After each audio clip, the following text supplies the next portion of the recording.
ก็ตรงกลางวะกดแล้วซูม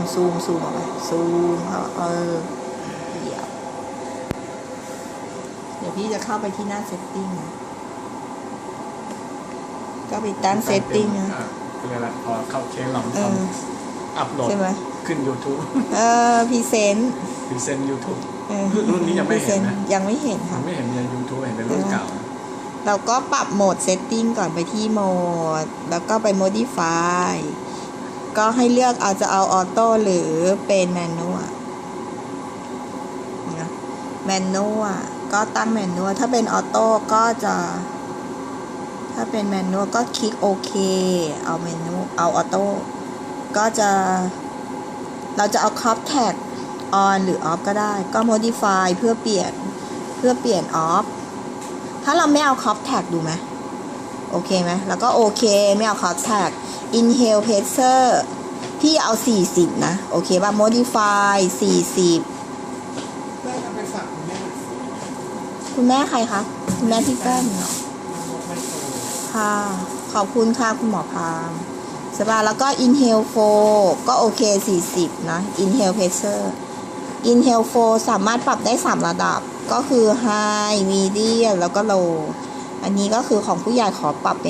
ป็น high แล้วก็ inhale time ก็เอาเป็น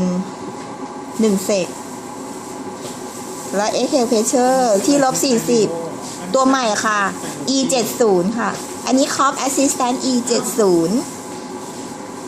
เอาเป็น exhale time ใช่ค่ะแล้วเราก็เอาเป็น2เซกนะตั้ง2เซกเดี๋ยวหมอมันต้องเปลี่ยนนะคะเดี๋ยวยังไม่ได้ออเดอร์เดี๋ยวนะคะยังเดี๋ยวต้องไอ้นี่ก่อนค่ะเดี๋ยวสิเดี๋ยวเอาโบสเนาะเอาเป็นออกซิเลเตอร์ทั้งขาเข้าขาออกก็เป็นโบสโอเคโอเคเดี๋ยวพี่มันต้องตั้ง high frequency โอเค amplitude 5modify โอเคแล้วไงต่อเสร็จแล้วเนี่ยออ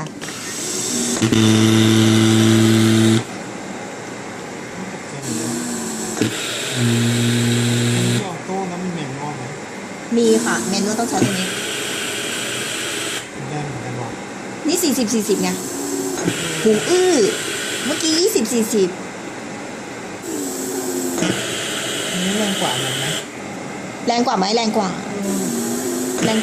ตัวนั้นมันเพราะมันเก่าหรือเปล่าพี่ไม่รู้อะเพราะว่าไอตัวใหม่ของเจ้าเจสสิก้าพี่ไม่ได้ลองตัวใหม่เขาไง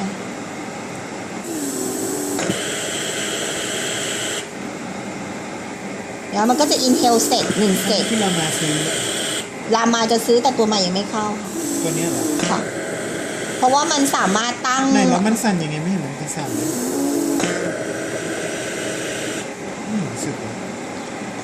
มันอาจจะเป็นเพราะว่า frequency ไม่พอไหมไม่พอไหมมันต้อง frequency สิ amplitude มันก็5แล้วอะเราลองรู้สึกไหมไม่อย่างนั้นไม่รู้สึก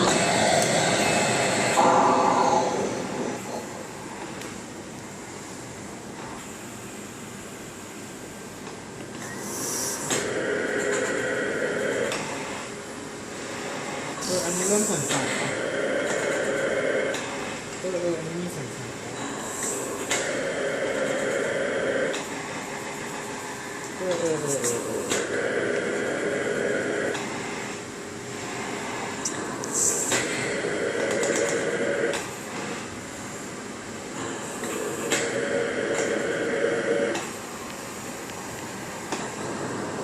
ก็มีเสียงหัวใจก็เสียงหัวใจ